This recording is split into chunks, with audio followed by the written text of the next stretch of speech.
We're live. Welcome, everyone. We are going to hold on the minutes for approving the minutes because we do not have a quorum. Right. And We don't anticipate, I'll just say for the record, we don't anticipate a quorum, but we're still going to do the same reports just as reports. It's not an official committee meeting, but just in full disclosure, because there's a lot of public information we want to get out okay, to the perfect. public. Okay, great. All right, so then we'll get started and I'll turn it right over to John for our terminal expansion project updates. Thank you very much. So for the projects at the terminal updates, we are currently, MOB is working on concrete pours. They're finishing the elevator shafts along the garage. They're pouring those out. They continue to pour concrete for the pile caps. There's 3 left to be done there. And then on the terminal side, they're doing some demolition along the front face of the building to get that completed while they are doing the relocation of some utilities that need to be moved before we can start the work on the relocated elevator shaft for elevator number 6. Great, thank you. Chris. So there are now contracts that we anticipate being new or amended for the expansion project. Great. Change orders. There will be one change order brought to the board. It's a plus minus change order, which gets it down to a very manageable dollar amount. We'll be under 100,000, so that'll be nice. Who's that with? It'll be with MLB. It'll be MLB change order. But there's quite a few subtractions we have in there. So when we all said the original change order for their work is around $270,000. But by the time we're done, we'll be under $100,000. Any specific? No, a bunch of small items. Nothing that stands out. Smaller items. But when you add them up and then you subtract, so it'll be nice that we'll take that 270 down below 100,000. All right. Steve. Thanks, Terry. In terms of the communication, still putting a lot of stuff out there, just letting the public know what's going on. Just a couple of recent photos from this week. Obviously, the elevator shaft over by the north garage. Preparations are underway for steel. As you see, I saw downstairs just some interior work still taking place. And there's the escalator pit over there in the bottom right-hand corner. Concourse A rehabilitation project is in full swing. Some information went out on social media regarding that. The temporary walls are up on Concourse A. Just important to note that there's no impacts at the gates for the jet bridges as a result of the project right now. And you can see the exterior work in the bottom right-hand picture. Some signage changes. The temporary wall down by baggage claim shifted a little bit. There's a nice hallway over by the women's room, so those signs have been changed a little bit. Just draw attention to the bottom right sign. Kathy Greenwood has been touring the garage and has ordered some signs that we hope to have up next week to help direct passengers parking in the long term to get over to the ticketing area without the confusion of having to go through baggage claim. So constantly assessing our signage and put those signs up soon. Having weekly meetings with Pointer, that's the wayfinding app that'll be coming soon here to the airport. In terms of social media, just continuing with our messages, putting out some of the changes that have happened over the last couple weeks. Peter's probably tired of me talking about the bottom right photo, but I'm just really impressed with the clean look down in ticketing with the sono tubes and the paint that have been put over the scaffolding. And then the top picture is the vestibule that's now open as a result of moving some of the fencing and construction debris around down by ticketing. Vestibule 5. In terms of earned media, press release went out after the last board meeting regarding the phases of construction, and we did get some media coverage on that. As it relates to the website, the airport, the air construction site, terminal project site, continue to update that. And as I mentioned during the last CIC meeting and board meeting, we have created a landing page for the Concourse A rehabilitation project. So, they're 2 separate projects, but there is information on both projects right on the website. That's it. That's great. Yeah, could I just make a comment tying it into that? After we got our feet on the ground, John and I went around and we tried to do team building to get everybody on the same page and rowing our oars in the same direction. But one of our major emphases has been the passenger experience, because we heard that loud and clear from the board. So we are trying to eliminate friction points when a passenger arrives at the airport and wants to get on an airplane. Steve touched on the signage that we're working on. And we have a major program. It's not just the signs that he showed pictures of. When you enter the garage now, or enter long-term parking, and we love maps, so you can see that map there, which John's gonna make a presentation of. Whenever you enter that area, you get directed, it points you, it says terminal to the left, and it points you to baggage claim, which is on the left where John's pointing, basically. You really wanna get to ticketing. So we have a signage program. We had our engineers out. We walked the site. John walked the site. Connor helped us. We took notes. We went over plans. We went back over plans. We designed signs. We redesigned signs. We ordered signs. They're coming in so that, and we walked around today. Everything points you that way. It's going to point you in both ways. So you need. This group of passengers will go to the right into ticketing, and they go. There's a pathway which Malloy is working on today. Right.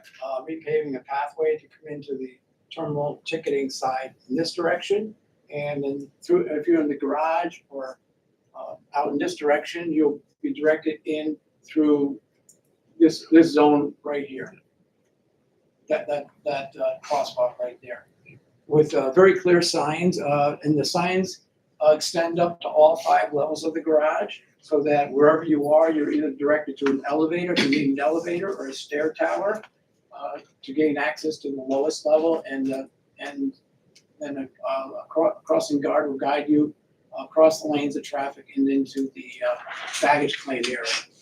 So what we'll be doing is we'll be reducing the traffic, the foot traffic at this end by moving some of the foot traffic more towards the ticketing end. Right.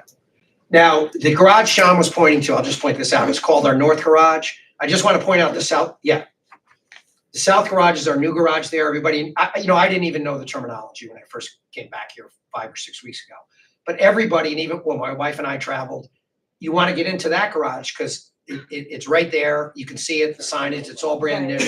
And you avoid the construction. So that's only human nature, and it's a good thing. And that fills up almost every day. So we get texts when those things happen. And so, that's the point. John is going to also cleanliness is another thing that we've been working on. You can see that picture, the lower picture there.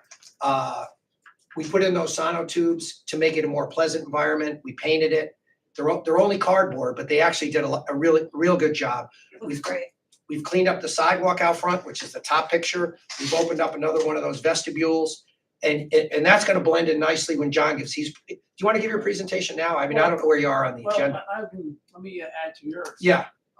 Along the curb, we're also pressure washing. We did this in the past, where we would pressure wash the entire front of the terminal, ticketing all the baggage claim, the concrete areas, because they do get, they get dusty, they get cigarette butts, they get other, things that need to be cleaned up. So we're cleaning that right now, and we're also cleaning all the glass surfaces. We noticed that is in need of being cleaned at this time. So we have Action working with us to do the vestibules and the ceilings especially, and also the glass along the commercial island, which is located right in this location. I can continue if you wish. Yeah, I'm going to say one thing, and then you do your thing, which I think is the most exciting part of the presentation today.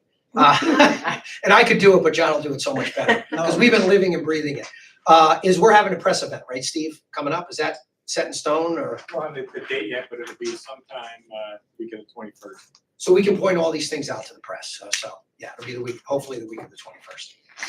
Okay, one of the things that we Our chairwoman had a question. No, just a quick question, and it's probably a silly question, but do you think, based on Steve, so once the, some of these efficiencies are done, the walkways and all that, and you post them, do you anticipate that people will now sort of lighten the load on the new garage? I always confuse north and south, so I say new and old. Yeah. And use the old garage a little more once they start to see the signage. Like, how is the impact on that garage getting, I think it's gonna full. improve the vehicle Usage, right. traffic movement, where they'll be more inclined to go to this north garage. But Steve's going to run a program or a social media program to highlight this garage perfect, in the future, so that we do bring more parkers to this garage right Right. here. Because the inclination is definitely, this one is. well, people are afraid, they're not gonna know what to do, so Yeah, they it's just go right right up in. front. This one Right. fills up very quickly, and this one Okay, takes a little bit of time to fill up. But it does fill, I mean, it does come close to filling up, yeah. okay, yeah, I was just curious, I think. Okay, I'm sorry, keep, Okay, You're so this is the exciting part of the presentation, things here. And what we've been doing is not only are we working on cleaning up the interior, making it very pedestrian friendly, with signage directing people. And by the way, I'll talk, I think Tuesday at our full board meeting about all the different changes and phases that we'll undergo. But Peter took the initiative to direct us to clean up this curb area. And currently, we had, or not currently, because we already made improvements. Originally, when we first got here about 4 weeks ago, the drop-off area for ticketing was very, very tight. And it was just one lane, and it was just in this section right here. And the contractor had a lot of fence areas and had the vestibules blocked off. Same with ticketing. The contractor's staging area, and I understand the contractor needs his space to work, but he was kind of encroaching a little bit too much on what the passengers needed to function. So what we had is, at one time, we only had one lane going through. Now we had two as of a month ago when we arrived. But we looked at this entire program, and we think that in order to reduce the congestion early morning, and that we're talking 4:30 to 6. This is the time, AM, when we're seeing this heavy traffic. I want to tell a funny story. John goes, he knew we were both obsessed about it. He goes, I'm going in early today, and I'm going to take videos. He came it was before 6 o'clock, and there was nobody on the curb. We thought we would catch people. We get data from the TSA when everybody's getting on their planes. I'm not sure if that's confidential or not. Each report, but. So we found out I mean, he sent me pictures of an empty lane. See, they get on the planes at 6 and Right. 6:30, but everyone was at the gate and no one was on the curb. And I So- saw pictures of it. TSA opens at 4. We get heavy vehicle traffic from a little after 3 o'clock in the morning. And Right. everybody's getting in. They're waiting in line for the ticket Right. counters. Some of the airlines have opened their ticket counters a little bit earlier, 3:30 in the morning to accommodate. TSA's open at 4. So that the rush is till about 5:30 in the morning. So if you get here at 6, you're on the downslide for the even people. at 1 hour, I noticed a difference. I Huh? usually take off at 6 a.m. to get where I'm going. You leave, so you get here at 4, and it's crazy. I left recently at 7, got here at 5, it was a breeze. Yeah. It's Yeah. interesting. And we got that 1 videos of hour- the other ones too. Oh, you Yeah. did? Yeah. Oh, okay, I don't think John didn't get up for that one. yeah. Okay, so we have like a three-pronged plan here. And the first prong is to look at the ticketing. And what we've done is we've retained Creighton Manning Engineering Firm they came out the day we called them. And what we're doing is we're going to take the drop-off lanes. This very short, it was one lane. And what we've done is today, and maybe tomorrow too. Yep. We're going to be moving the contractor back to give us 3 lanes up to this, we'll call it, this is the construction zone here. The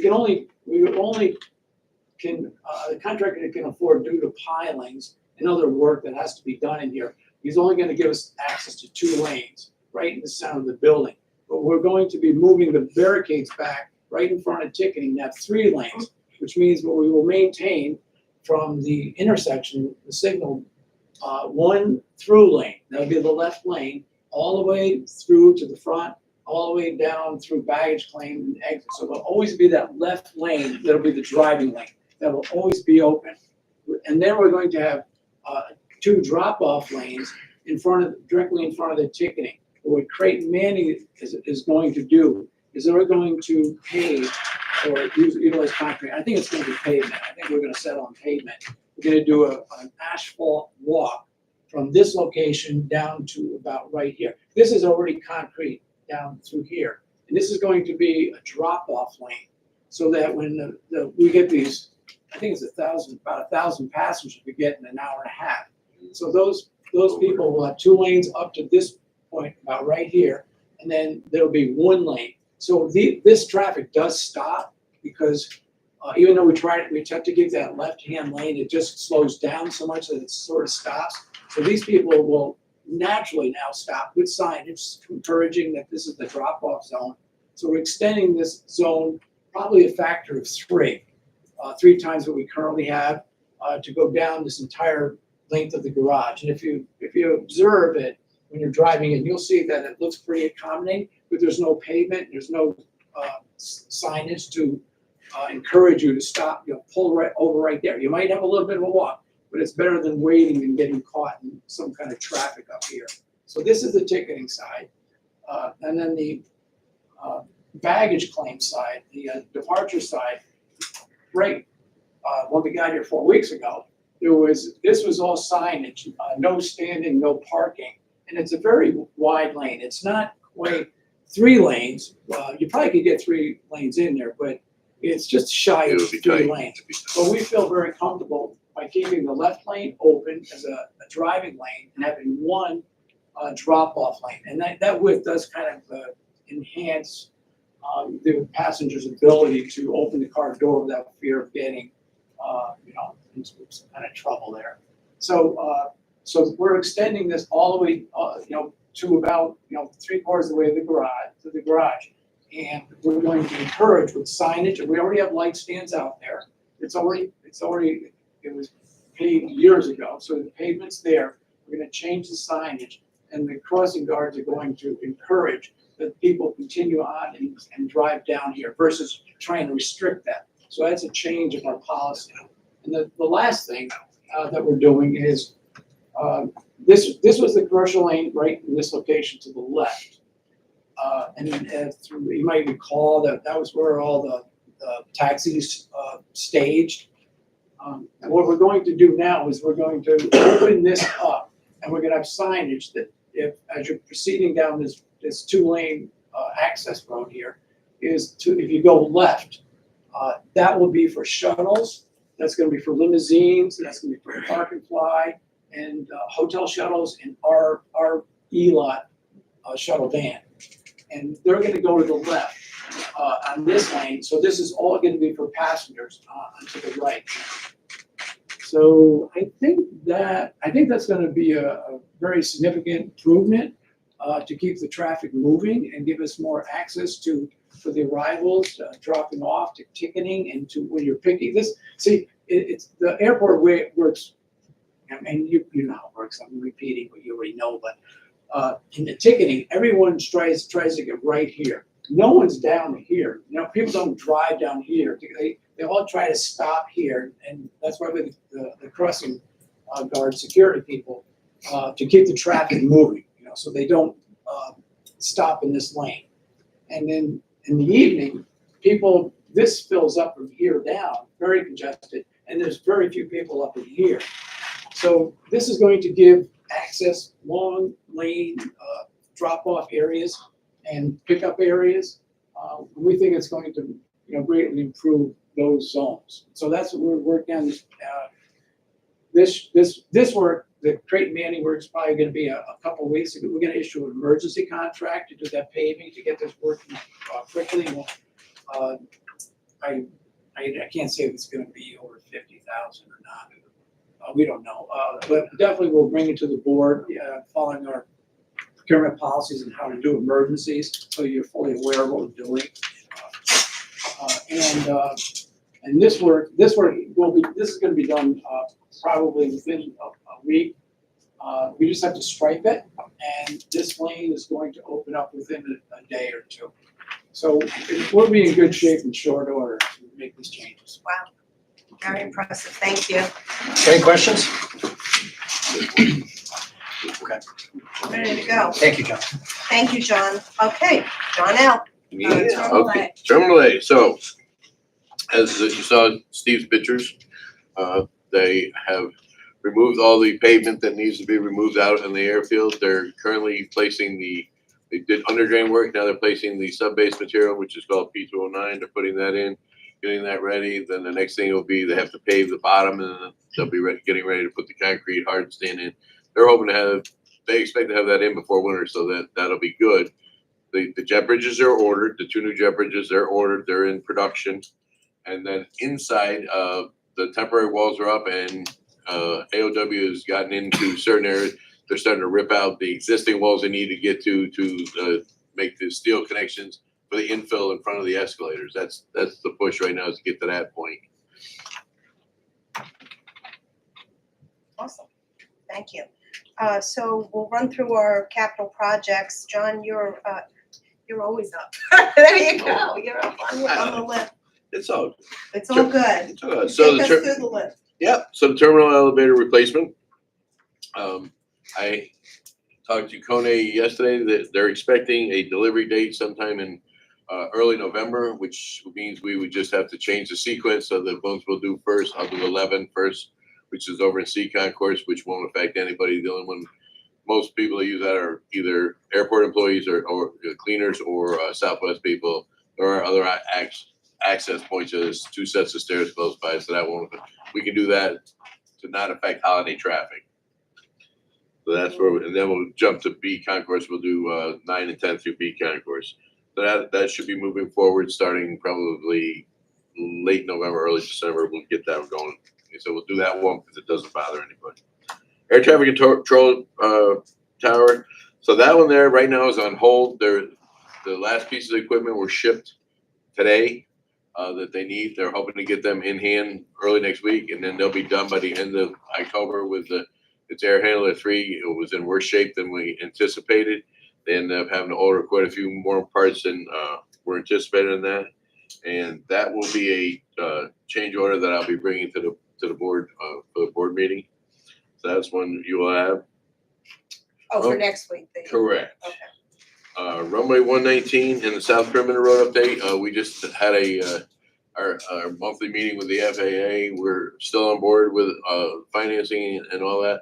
The big thing there is now we're adding some additional FAA threshold lighting at the end of the runway on runway 1 end, and we're getting the design done. CNS is completing the design for that, and then I have to get that to Callahan, who's the prime contractor, and get them and their electrical contractor to quote that work. That will be an addition, but the FAA is on board with us to fund that, so it'll still be 90% FAA, 5% state, 5% us, so it's nickel and a dollar to get this in, so that'll be a good thing. That work is anticipated to start, Janet, as soon as the weather breaks in the spring. I can't give you a date. I wish I could. Everybody wants one. As soon as the weather breaks, they got to come in. They have about 200 and a little over I think it's 220 lights they have to take out, pave over, and get that done before we get to the milling and filling. And then we'll pick the 7-day window and shut it down and mill it and fill it. That'll be fun. So that's that one. Airfield lighting controls. The equipment's being installed as we speak. There's a tech from Eaton Kraus Heinz. He's on site right now. He's over in the tower making the connections for the new equipment. Over the next 2 weeks, we've made an agreement with the FAA air traffic controllers. They need to be trained on the new system. So over the next 2 weeks, we're going to make sure they're trained. And then the Eaton Kraus Heinz people will come back and we'll make the 1-day switch over to the new equipment right after the morning rush goes out. All the planes leave and go out. We'll make the switch over, and then that system will be online. So that's that one. Matt will tell you about the jet bridges. Jet Bridges, we just had the kickoff meeting this Monday with VRH as the contractor. And we'll begin the submittal process. Currently waiting to officially hear. We'll get the schedule once they know fabrication and the lead time will be for the bridges. We anticipate 3 to 4 months, but we'll let you know more once we know the exact schedule. And that will start, I'm sorry. It depends on how fast we can get the jet bridges. Oh. We're actually pushing VRH to A6 is out of service. I'd like to get that back in service. Mhm. So I've asked VRH to give it's going to be JBT. Oshkosh bought it JBT, but it's still JBT Bridges out in Utah. I've asked them to use their influence to see if we can't get that one sooner than later. So I'm hoping we can get that, maybe get that installed this winter. Right. Yeah. The car rental facility, so we put out an RFP for a feasibility study, and they came back, and I think that the price of it was just outrageous. So we backed off on that a little bit. We're gonna take another look at that with the rental car companies and see. Basically, what they're looking to do is take over the whole first floor of the north Right. garage, and I think we'll have to sit down and just have a long heart-to-heart with them. They've wanted that for a long time, and I just don't think it's feasible. But we will discuss it with them. But at this time of that feasibility study, the price that was quoted was just outrageous for what we were gonna get. Yeah, but it just wasn't feasible.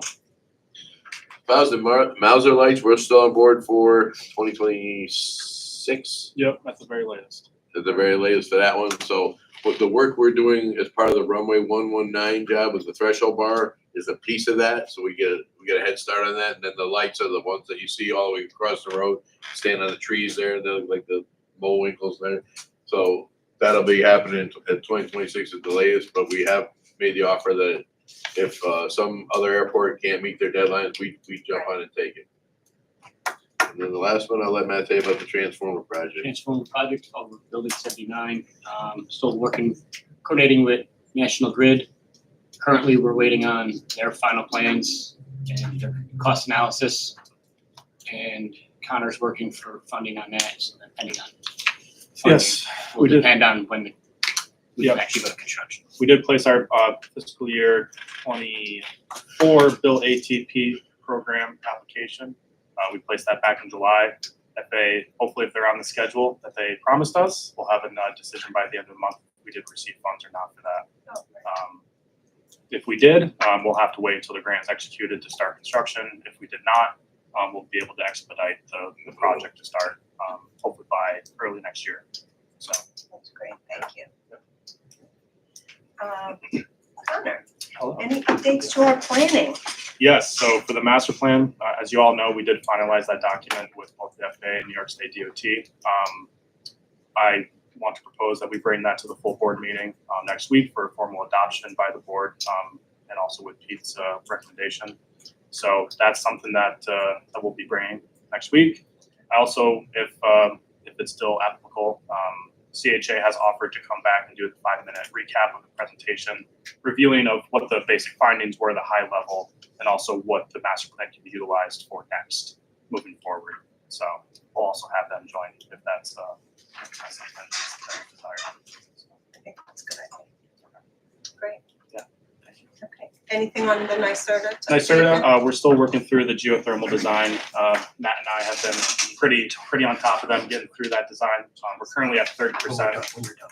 I'm sorry. No, it's okay. We're currently at 30%. Matt and I have been working with NYSERDA on the project management for the design. They completed their first test borehole, right? Yep. The analysis came back, so we're just working through the feasibility for it, but it's progressing nicely. Good, so thank you for your efforts on that. We Thank you. always appreciate it, Connor, thank you. Okay, thank you all. Great agenda. Okay, we have a matter of attorney-client privilege. We'd like Chris to address us, and John and Chris stay in the room, and we'd ask everybody else that they don't need to stay. I don't know if everybody's eaten yet or not, so I don't know where they stand with that, staff-wise. Huh? They can eat and go. And then we'll go and do the attorney-client privilege, and we have a 1 o'clock meeting, right? Right.